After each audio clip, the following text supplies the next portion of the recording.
De los trastornos que puede ocasionar el hecho de tensionarse, de sentirse mal, y la realidad es que la gente grande sufre más que la gente joven. La gente grande, precisamente los jubilados.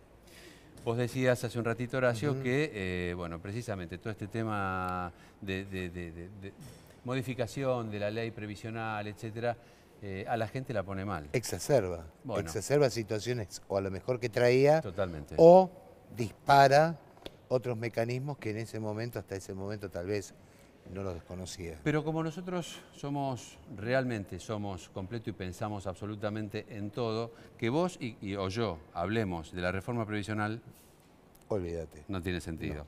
Por eso tenemos un especialista, que es el doctor Fernando Rampazzo. Fernando, gracias por estar acá. Gracias por invitarme, buen día. No, al contrario. Bueno, ¿cuáles son los puntos más, rápidamente, ¿no?, los puntos más importantes sobre los que el gobierno quiere meter mano en la reforma previsional? Claro, claramente el primer punto es la merma en el aumento de marzo, donde el jubilado va a percibir aproximadamente un 6% menos de lo que tendría que estar cobrando. Entonces, el primer punto es que pierde poder adquisitivo. En plata, a ver, un jubilado de 10.000 pesos, por ejemplo. Claro, y alrededor de 1.200 pesos estaría perdiendo. Ajá. En marzo. En marzo. Sí. Si bien el gobierno dice que va a empalmar con los futuros aumentos, ya primero estamos lejos, el haber mínimo es bajo, partamos de esa base, es un haber que no cubre las necesidades mínimas. ¿Cuánto es? 7.260 pesos. Salió una nota ayer, creo que nosotros la tuvimos, que hablaba de que para no ser pobre se necesitaban 16.000 pesos. Claro, entonces si partimos de esa base, el haber mínimo está muy, muy bajo, y si le sumamos que no vamos a tener el aumento como estipulaba la ley de movilidad en marzo, el poder adquisitivo del jubilado cae y no se recupera. Bien. Pregunto, ¿es una cuestión de confianza hacia el gobierno o es una realidad, de desconfianza hacia el gobierno, o es una realidad que no va a poder recuperar su poder el jubilado, su poder adquisitivo el jubilado? Claro, partamos de una base. La jubilación tiene que ir de la mano del salario del trabajador en actividad. Sí. ¿Sí? Entonces, cosa que no fue nunca. Claro. Tenemos la premisa en la Constitución Nacional del haber móvil, de la jubilación móvil, pero va a haber gremios que van a aumentar por encima de la inflación. Sí, sí. Entonces, si el jubilado aumenta por inflación, se va achatando su haber y con el correr del tiempo va a perder más poder adquisitivo que cuando estaba en actividad. ¿Y por qué el gobierno dice que va a ir adelante de la inflación? Claro, o sea, adelante con este aumento va a ir, pero adelante de la inflación, no del salario del trabajador en actividad, que es lo que tenemos que tomar como parámetro. Esa es la diferencia. Te pregunto, quizás no me lo puedas contestar, la verdad es que no sé, te lo pregunto porque se me acaba de ocurrir. Cuando uno elabora una tabla y saca un índice que es la inflación mensual, por ejemplo, toma determinados productos, estamos todos de acuerdo en esto, acá no voy a mentir en nada, ustedes lo saben mejor que yo. Toma determinados productos que habitualmente son los que consume la mayoría de la gente, pero deja de tomar otros productos que son muy importantes, como por ejemplo, el tipo que alquila, el alquiler le sube desproporcionalmente con respecto a la inflación. A vos te dicen, no, la inflación de tal mes fue del 1.4%, pero a mí y la del mes anterior, y la del último trimestre fue 8 puntos. Sí, pero a mí en 3 meses o 4 meses el alquiler me lo subieron un 20%, por ejemplo. Hay otros productos, como por ejemplo los medicamentos. Sí, la inflación fue del 8%, pero el medicamento me subió en 4 meses 25 o 30%. Claro. Sin ir más lejos, ayer fui a comprar un alfajor, que el alfajor valía 20 pesos, te juro por Dios, 20 pesos, y ayer me cobraron 25, en el mismo kiosco. Entonces vos decís, pucha, ¿qué están tomando para decir que verdaderamente la inflación se mide de tal manera o de tal otra manera? A mí me parece que toda esta historia hay versiones separadas. Sí.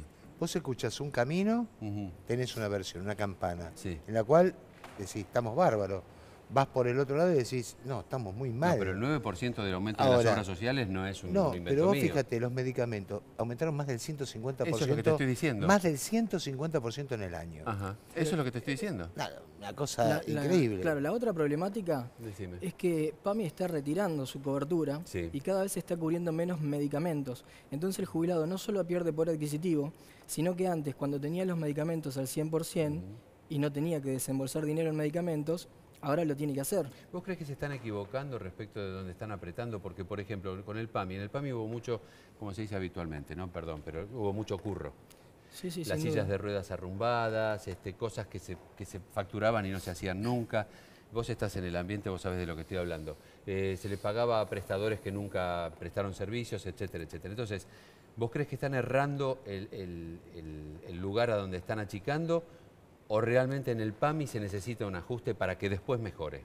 Que hubo abusos no hay duda, pero hay una cuestión. Si tomamos a la seguridad social como un gasto, netamente como un gasto, y no como una contención hacia los más vulnerables, yo creo que ahí es donde el gobierno se equivoca. Necesitamos una reforma previsional integral, sin duda. Se otorgaron pensiones no contributivas de manera irregular o demás, puede ser. Pero la seguridad social no es un gasto, es donde el Estado tiene que hacer foco para contener a la gente que más lo necesita. Ese es el punto más importante en esto. ¿Qué opinas de las asignaciones universales por hijo? ¿Están bien? No si están bien dadas o no, no. El monto, digamos, es importante, es bueno, sirve, no sirve. Claro, el monto claramente es bajo y volvemos porque van de la mano, o sea, con las jubilaciones. El aumento que van a tener va a ser mínimo, estamos hablando de 150 pesos por hijo, entonces también van a perder poder adquisitivo al igual que el jubilado.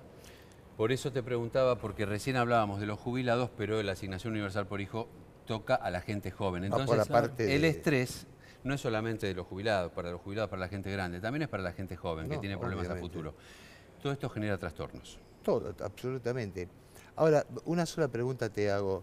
¿Existe alguna forma de poder interiorizarse, comprender, ver hasta el alcance y las posibilidades que una persona que se está por jubilar o que está jubilada tiene como para poder resarcirse y poder compensar estas pérdidas que supuestamente todo el mundo dice que sí, algunos dicen que no? ¿Hay alguna manera? Claro, ¿Vos creés que van a haber muchos juicios? ¿No? La ley de reparación histórica, y hago una breve reseña de esto, su objetivo era bajar la litigiosidad, cuestión que no se cumplió por varios motivos. Primero, el índice de la ley de reparación histórica es inferior al de la Corte Suprema. Y después el otro punto es que solamente reconocía parte del retroactivo.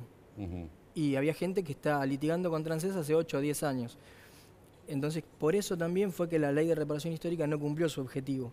Ahora bien, esto va a generar litigiosidad sin duda, pero el problema es que tenemos los tribunales, los juzgados de la seguridad social colapsados, los juicios de reajuste están tardando 7, 8 años, y ahora se sumó que ANSES está apelando a la Corte Suprema para que se aplique el índice RIPTE, el índice de la ley de reparación histórica, y no el índice que se aplicó en el fallo Adaro, que por supuesto da más a favor del jubilado. Bueno, lo que pasa es que a cambio de esto tenemos que decir, y hay que decirlo sí o sí, que esperando que les paguen a los jubilados que iniciaron acciones judiciales, murieron más de 100.000. Sí, sí. 150.000, 200.000 personas murieron esperando esto. El gobierno se agarra de esto precisamente para decir, bueno, yo te pago menos, pero te pago. De todas maneras, como bien decís, obviamente la litigiosidad va a seguir, sin ninguna duda. Va a seguir, y con la ley de reparación histórica colapsaron aún más los juzgados porque no estaba preparado para la cantidad de acuerdos que se presentaron. Claro. No había la infraestructura suficiente. Y estamos hablando que hoy un acuerdo está tardando más de un año. Un acuerdo, ¿sí? Para que el jubilado cobre el retroactivo que pactó con ANSES. Y si a eso le sumamos los nuevos juicios por la nueva ley, sin duda no van a ser más ágil, más rápido, más expeditivo los juicios de reajuste. Bien. Bueno, todo esto por supuesto por un impacta. Lado, que consulten todo lo que quieran con el doctor. Sí, por supuesto. Fernando Rampazzo. Bueno. Después nos vas a dejar un teléfono. Este tema va a dar que hablar, obviamente, porque justamente todo esto que acabas de comentar es lo que genera, entre otras cosas, la suba del colesterol. La hipertensión, las contracturas musculares. La cervical, las algias. Todas las algias, en fin. A todo nivel. La verdad que te agradecemos por haber estado acá. ¿Qué querés que te diga? Fue un gusto, les agradezco nuevamente. Una algia atrás de la otra, un dolor atrás del otro. Después venimos con los dolores. Después seguimos charlando sobre este tema. Fernando, hacemos una pausa. Gracias por estar aquí. Fernando Rampazzo, abogado previsional. Si tienen alguna consulta, ya saben, lo pueden hablar con él directamente. Nosotros hacemos ahora una pequeña pausa y enseguida